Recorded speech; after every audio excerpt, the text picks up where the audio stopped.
What's going on, guys? Welcome back to The Commodity. I'm Fez, and today we're taking a look at the unexpected real dingo danger on Fraser Island. Hard stop, a current affair. Now, this was suggested to me in my Discord by Firebrand. Thank you so much. Link to my Discord will be down in the description, as well as the GoFundMe will be located down in the description. Now, if you want to help me get to Australia, that is how you can help out. Currently on our GoFundMe, let me take a look. Let's refresh that screen. We're currently at $1,530. So we are growing. I'm excited. So if you want to help me get to Australia, that is the best way to do it. But let's take a look at this. Hit the like button because the more likes I get on this video, the more views I'll get. And hopefully the more subscribers and the more, if I'm being honest, the more donations. It will help me get there faster. Let me put it that way. Either way. All right, let's go ahead and jump into this. It's one of Australia's most popular holiday destinations, but a growing dingo population isn't only creating headaches for park rangers. Recent attacks on children have spooked visiting families and locals.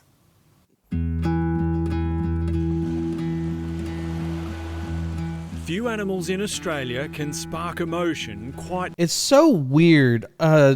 This looks like a pet. Like, I know it's not, but I mean, it is just the weirdest thing. Seeing a dog looking like a house pet looking animal that is a wild animal. Like, there's certain types of cats that look like house cats, but they're like extremely dangerous and you can't have them as pets. They're extremely wild. But it's just so weird because I see people with dogs that look a lot like this. It's really crazy. So I just find it really interesting because if I were to be told, hey, check out this, what do you think it is?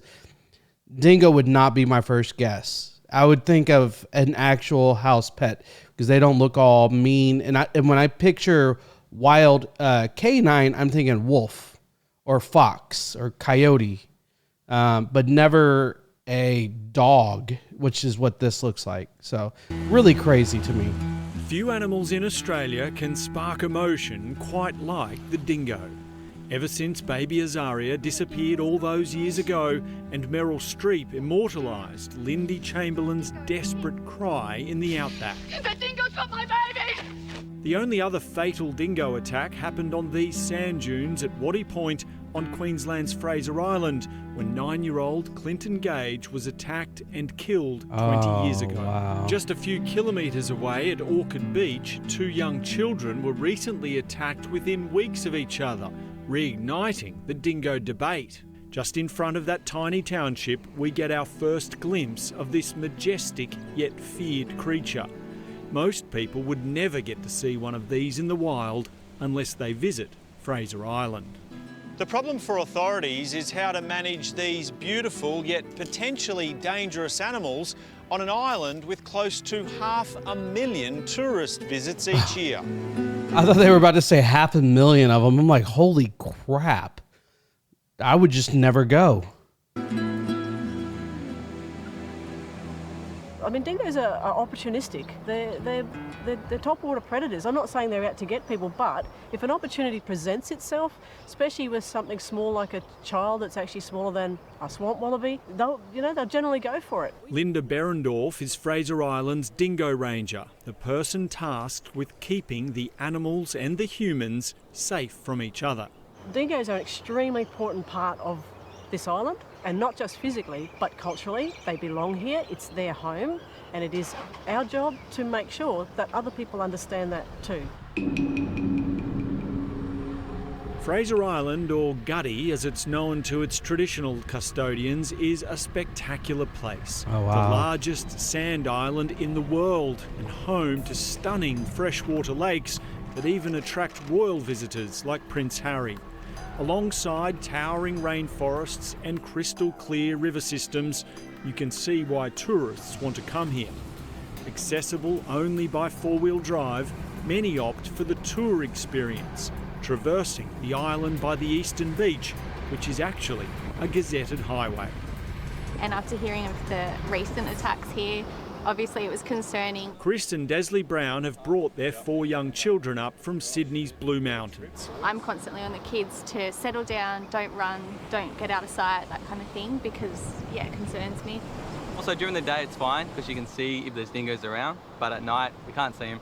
It's dark, we're camping. I think they've become a lot more brazen. Steve Kovacek is a long-time visitor to Orchid Beach, but says he's noticed a recent change in dingo behaviour when 4 animals surrounded him and a friend fishing in shallow water. One ranger started chasing them with a stick, and at that point your whole experience or your whole fear level is heightened a little bit because you're going, well, hang on, this is not usual. What are they worried about that I don't know about? The warning signs were everywhere in the area, even before the most recent attacks on a 2-year-old and then 4-year-old boy. I wouldn't say don't come by any means, but just be super, super cautious. Last year's bushfires devastated the island, in particular the northern end, not far from Orchid Beach.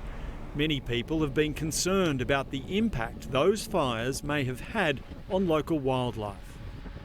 It seems the fires may have changed human behaviour more than dingo behaviour. People have begun feeling sorry for the animals, worrying they look starving and ignoring the golden rule about not feeding any wildlife. Yeah. I mean, look at this thing. Feeding any wildlife. Yeah, I mean, it's just crazy. And I could see why you would just, like, treat it, especially if you're a dog person. I could...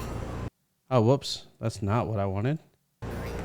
Like, look at it. I mean, it's a cute animal. It's a good-looking animal. But I get it. It's wild.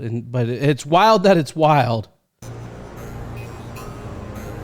And they just don't look aggressive. People are concerned. It would be, a layperson might say, well, is there any food left? We haven't seen anything that would suggest that dingoes are running out of food on Fraser Island. Ben Allen is a wildlife ecologist at the University of Southern Queensland who specialises in dingo research. He says the devastating fires were actually a benefit to the island's apex predator. Dingoes will change in the moment, they're not going to stand there and get burned. But a lot of predators, including dingoes, quickly go back into those burned areas looking for food. Dingoes have evolved to work with fire. They will actually walk along the burning edge and pick up anything that comes out. Some people seem to think that the dingoes are starving because they look skinny. What would you say to that? The dingo is meant to look lean. It has a narrow ventral chest area that they walk miles a day. They are meant to look lean. They're not meant to look fat. You're meant to see their ribs. We saw 3 dingoes in... They actually look like... Now, I mean, some animal owners are big about overfeeding their pets sometimes. Even my ex and our kids, my kids, overfeed their cat a little bit, and it got to a chubby cat. It's so cute though. But most dogs are this looks like a healthy dog to me. Not too skinny, not too overweight or anything like that. I mean, it just blows my mind. In our time there, and all appeared very healthy. This young male is wearing a GPS tracking collar.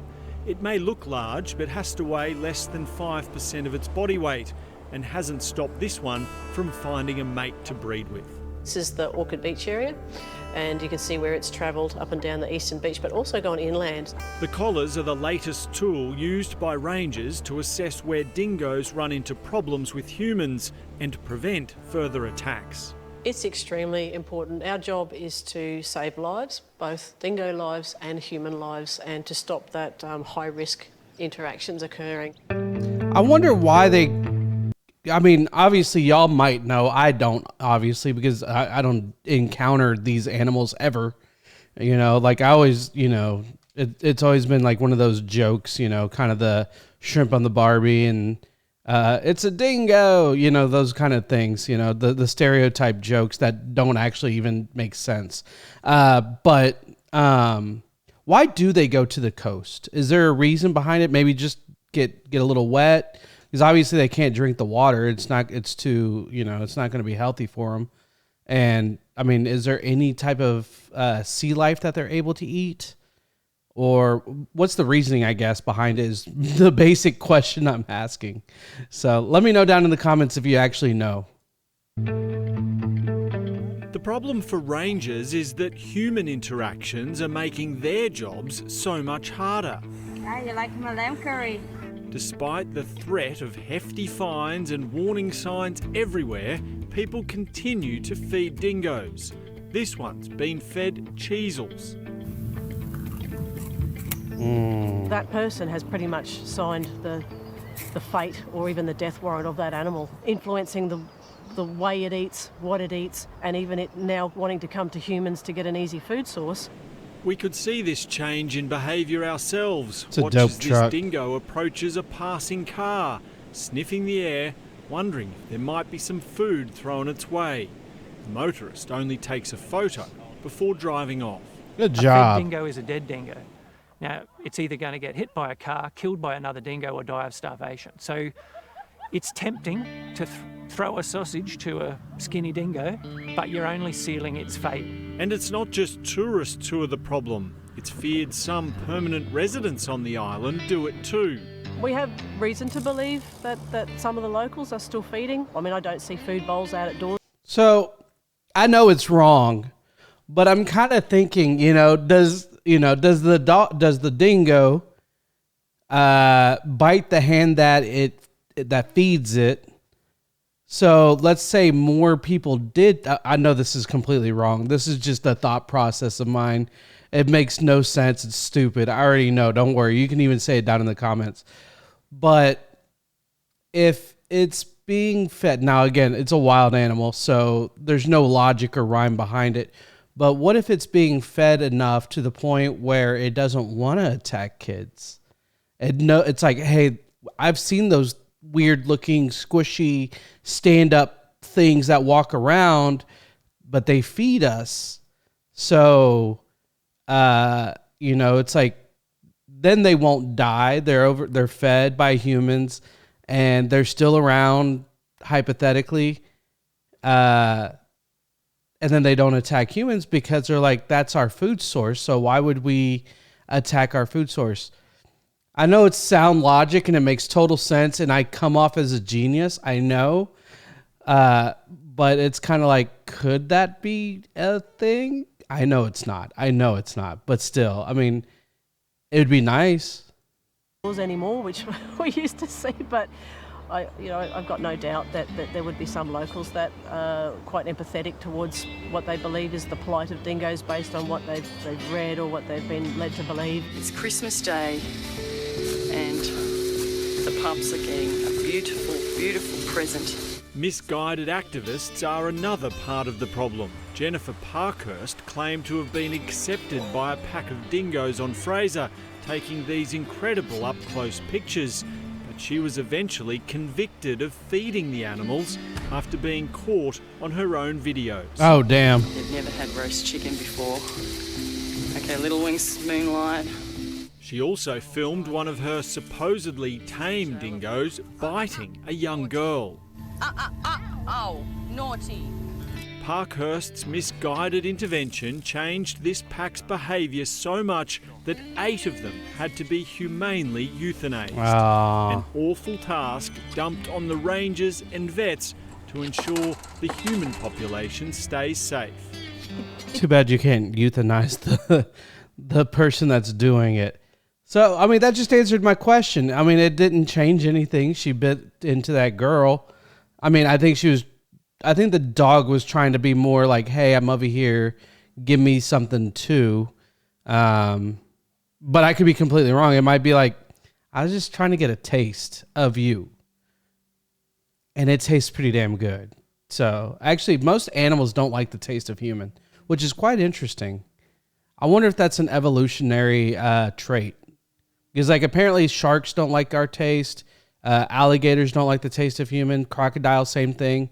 At least a lot of the stuff I've seen on like Discovery type shows, that most animals, bears, the same thing, do not like the taste of human. So it's kind of cool. Scary still, but kind of cool. It does affect you. It affects every person that is involved in that process. And it's hard enough when they're injured, but it's another thing when you've had to do it because of what other people have done. So Such a beautiful really animal, hits you though. hard because they belong here. But this is their place. Fencing around campsites and townships is another tool at the disposal of authorities to maintain safety. The Queensland Government has announced $2 million in funding for a fence to be constructed around Orchard Beach after the recent attacks. But even that non-lethal measure is questioned by some locals and activists like Malcolm Kilpatrick from Save Fraser Island Dingoes. What we found when they've done that around other locations is that it's upset the dingo pattern quite considerably, and dingoes have lost their lives trying to work their way around the new surrounds. If we could get people to do the right thing, which is to not feed them, and then not even feed them accidentally, so look after your food and all that kind of stuff, well, if we could get everyone, not just 99%, but everyone to do that, we would not have these problems. We have the same issue with like larger animals here in the States, like bears and moose and large territorial animals. So people still feed them, which is insane to me. But I mean, now if you're feeding a bear, you just deserve. I mean, let the evolutionary track take you and just get you out of here. It's time to move on with you. But yeah, that's actually really interesting. I've never really put a lot of thought into a dingo and truly, what they look like and what they are and all that kind of stuff and their territory. And I've never thought about any of this stuff. It's really, really intriguing and really, really interesting. I'd absolutely love to be able to see one, but at least now I know that we can't feed them or even consider feeding them. I'm sure I'd see one and probably fall in love and all that kind of stuff, but because they are beautiful, beautiful animals. But it's a really, really interesting and eye-opening information. So this was really cool. Thank you for sharing it. So link to the Discord if you want to suggest other videos like this will be down in the description. Link to the GoFundMe if you want to get me to Australia to where I might be able to see these firsthand will be down in the description. And with that being said, peace.